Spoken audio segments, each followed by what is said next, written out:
are open beyond the vertical dimension of the archwire when it's inserted. And at last we have a torquing mechanism that works without an adverse torque kick on adjacent teeth.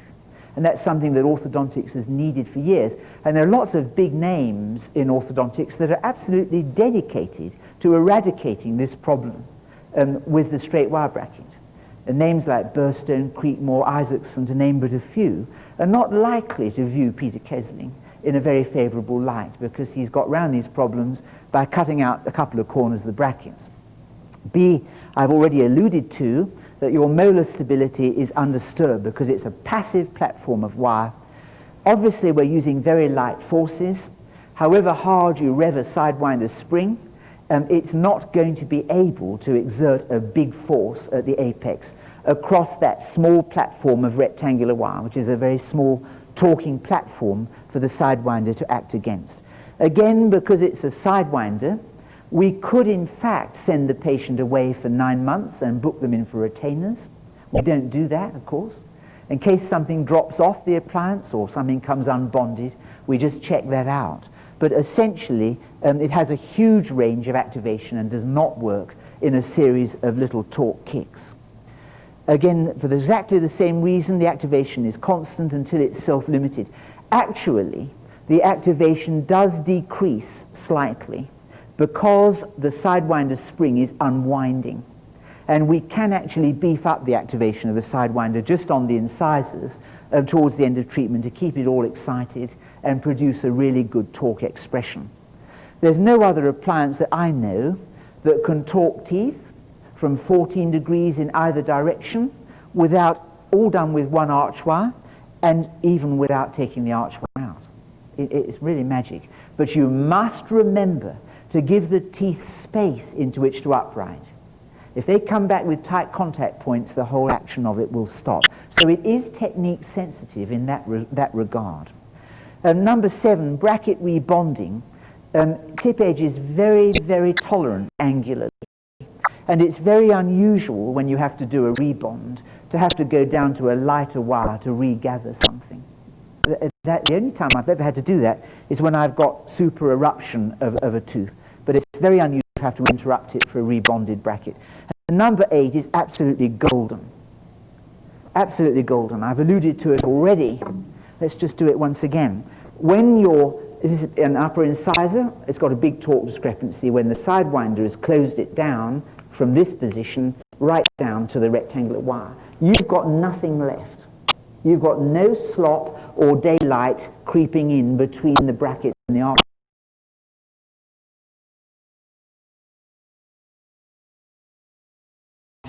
So you actually get your bracket prescription expressed without having to overcompensate the archwire to allow for that. And then I'm going to show this in 1 or 2 clinical cases in just a moment.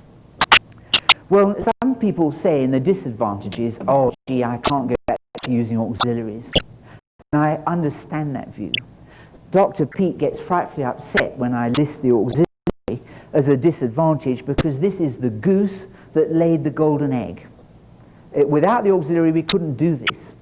And the fact is, it does slightly to the cost and also to the labial profile of the apparatus. But the auxiliary is absolutely magic. It's that gives us this freedom. And physiologically, it's way in front. Some of you may say, how about nickel titanium arches, rectangular nickel titanium arches? Nickel titanium cannot exert the control that stainless steel can. And we're using a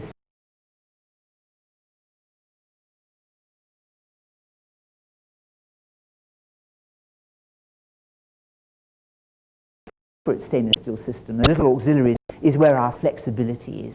We don't need and we don't want nickel titanium because nickel titanium will not the vertical dimension or the lateral dimension with such precision.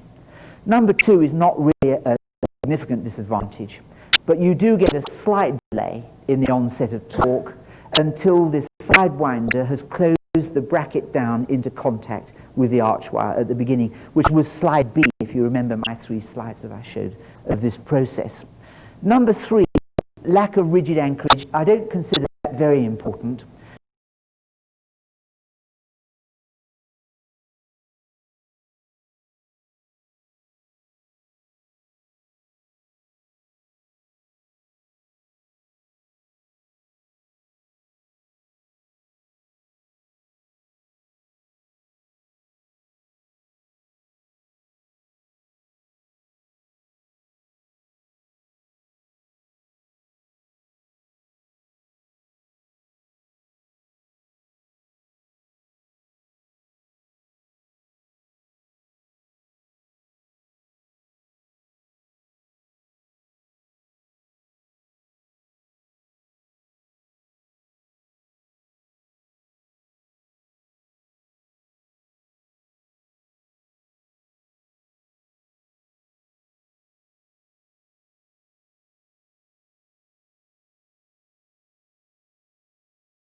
this system any longer. We've got better ways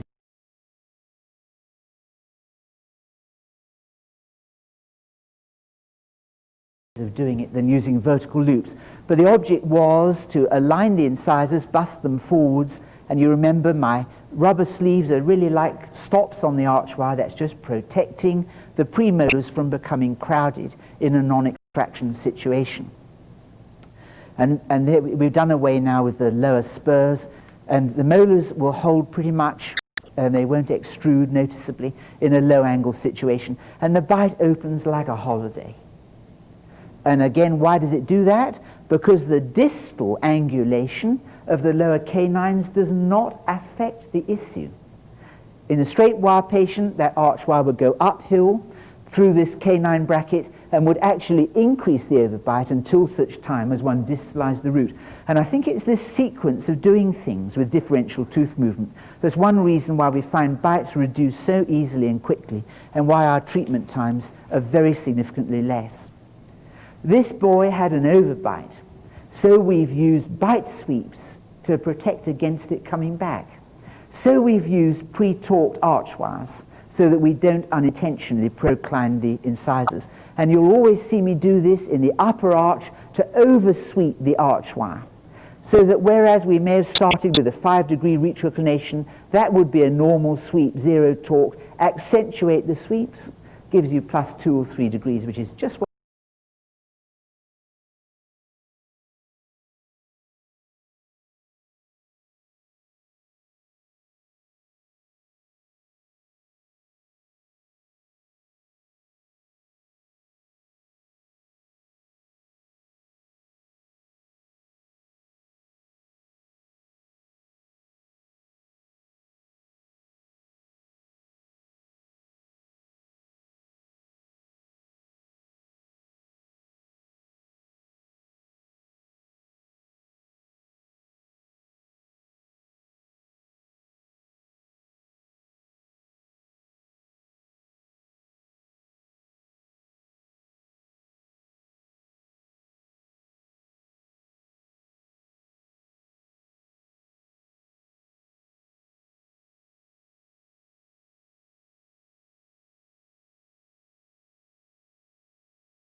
Now, it was even worse when she opens wide. She's got a huge amount of crowding here and lingualization of her true permanent canine.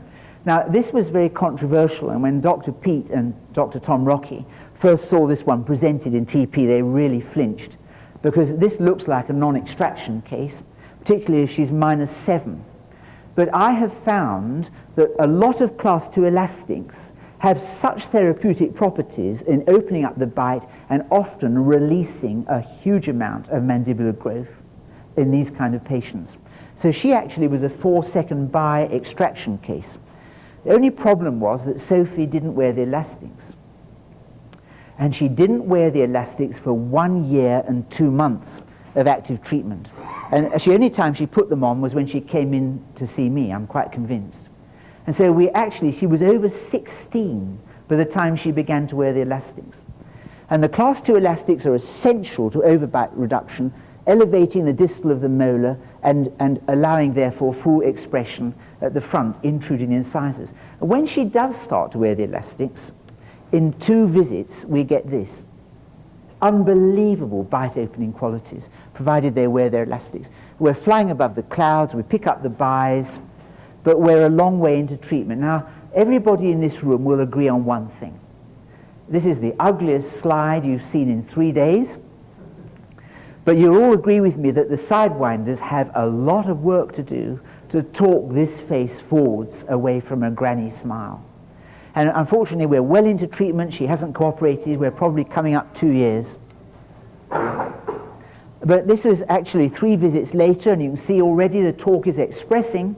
The general dentist is on to me and says, I'm worried about these areas, please quit as soon as you can. And I would have liked to have gone on a little longer than I did, but 2 visits later we did quit, and there was no adjustments to the arch wire.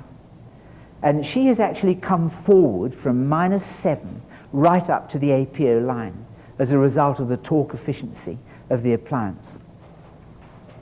And she's not an oil painting. That's one thing, even tip edge can't help that. But obviously a great deal has changed without the help of mandibular growth, because she was over 16 before she began to cooperate. And that's actually a 50-degree difference in interincisal angle. And it's amazing, she's held up extremely well. The only thing that's relapsed slightly was that lingual canine. She's now about 3.5 years out of all retention. But it's really coming back from the impossible. And the very last patient is, I think, probably the most difficult case you'll ever see, treated entirely by mechanotherapy. This was an absolute nightmare case, poor kid. She had over 16.5 millimeters of overjet. And she has an awful skeletal pattern, the kind of high mandibular angle that does not respond to functional appliances at all well, in my own experience. And she really should be a surgical case, because in addition to 16.5 millimeters of overjet, both her laterals are completely excluded from the arch in the palate. She's got a considerable amount of lower anterior crowding as well. Now, in addition to 16.5 millimeters of overjet, you'll see here, both the lateral incisors are completely excluded in the roof of the mouth. So we've got a huge amount of crowding and, of course, an enormous apical discrepancy between the centrals and the laterals, because they're all one behind the other. Are the sidewinders going to be able to cope with this? Lower anterior is also extremely crowded. Now, the ideal treatment for this patient, in my book, for the ultimate facial result, and I'm happy to say this, would be orthognathics. We would have taken out a couple of upper first bis, probably a couple of lower second bis, aligned the teeth to the existing overjet or slightly reduced overjet. Then we would have done a maxillary intrusion, I don't know, possibly with a little backward, I'm not sure, and a mandibular auto-rotation and advance. But this patient absolutely entreated us, poor kid. She said, whatever happens, she said, I don't want to have surgery. She said, can't you do it for me with a brace? So it was still extraction of upper 4s and lower 5s and tip edge, with one exception that Peter Kesling probably won't approve of. That is that we decided to use headgear to the upper molars in the hope of getting a bit of distal growth guidance in the maxilla. And we could have done it instead by taking out upper 6s as well as upper 4s. But I don't think this patient had wisdom teeth, as I recall. She was given her headgear and she refused to remove it. And honestly, if I had teeth like she had, I think I'd do the same. She wore it 24 hours, and we'd simply loose-tied the laterals, but she'd given me the space I needed to get those laterals into line. She's still got some overjet, but just look at the way she's done that. So we're now taking the canines back with our anchorage support, lower arch just leveling and aligning. And we've got this terrific apical discrepancy, the lateral roots tucked behind the centrals. So I've gone into my sidewinders early on round wire simply to distalize the lateral roots a bit, because it's going to save a little bit of time in stage 3. And we can see the situation. This is stage 3. The central roots need to go palatal a long way. The lateral roots probably need to come labially. No difference in the arch wire. The arch wire is the same prescription right across the incisors. The sidewinder, you don't have to tell the sidewinder these roots are going this way, these roots are going that way. It'll pick it up automatically according to the rectangle of the arch wire. And this patient is off headgear long before this point was reached. She's overkilled herself. And we let the springs work it through. And as they do so, we pick up the second molars. That's just to show you the little auxiliary. Align the second molars and later use a full arch to align the second molars. And there is her Debon visit. And the time of that treatment was 1 year and 10 months. And she only wore the headgear for 6 months of that treatment. And that's what I call a light anchorage technique. So let's show them, guys, we can move teeth. And that's what we should be able to do. We've forgotten the mileage that can be got into an orthodontic case, because this is a bracket that frees them up and lets them move. See the apical imprint, just the same on the lowers, washboard effect, and on the uppers, all out on a level. I've deliberately overcorrected the laterals distally because they were mesial in the first place. Now, she's not the greatest face in the world, and she would have turned out better if she'd had orthognathics, I'm absolutely sure, but that's a tremendous improvement since the start of treatment. A lousy growth pattern. She's gone on slightly opening her y-axis, although there were no extrusive patterns of treatment used. And I think this is very touching. Her dad was in the metalwork industry. This is a certificate of appreciation awarded to Mr. Parkhouse and staff from Claire Jones, P.S. Thank you for my smile. Doesn't that make you feel good as an operator? I came here as a speaker, and I do hope you've enjoyed what I had to say, because I do believe these are new horizons in orthodontics. And if I didn't find that exciting, I wouldn't be able to stand up here and talk about it, because I cannot be set a title. This is a natural to me, and it's been, in a way, the culmination of my professional life to find the best that I can do for my patients. But I'd like to say this, that I found this meeting very enlightening to me as well as a listener. And I don't want to single any speaker out above any others, because every contribution was valued. But I thought Jay Bowman and Charles Green came as a great relief to me. And that's saying nothing against the validity of the other speakers, which were excellent. It's wonderful to hear the truth. And in a way, you can tell by the voice of the man. He is holding up logical truth in the face of wide-eyed scaremongering. And boy, what an awful profession we're in. Our worst enemies come from within, across specialties and also within our own specialties. And you know, these are the most dangerous people. And we spend our life looking in our wing mirrors, what's coming up behind us. That's the medico-legal age. And it's wonderful and a great relief to me to hear people say about extraction and non-extraction faces, and about the irrelevance of orthodontics to TM joints. We love the sound of that. We need it, but it's the sound of truth. And without wishing to sound like a religious preacher, which I am in a way, the pursuit of truth is what we should be in for the sake of our patients, and also, I believe, for the sake of ourselves. Because one can't stand up as a man preaching something when it's your back pocket talking louder than your mouth. And we can pick them out. There are lots of them on platforms. You can hear them from the first or second sentence of what they say. So I'd just like to wind up with thanks to those speakers, but also, I think, putting this orthodontic concept into its rightful context historically.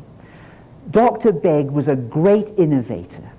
He reintroduced the extraction concept, and that was a very brave thing to do. Okay, he over-extracted, We push the teeth too far down the patient's throat.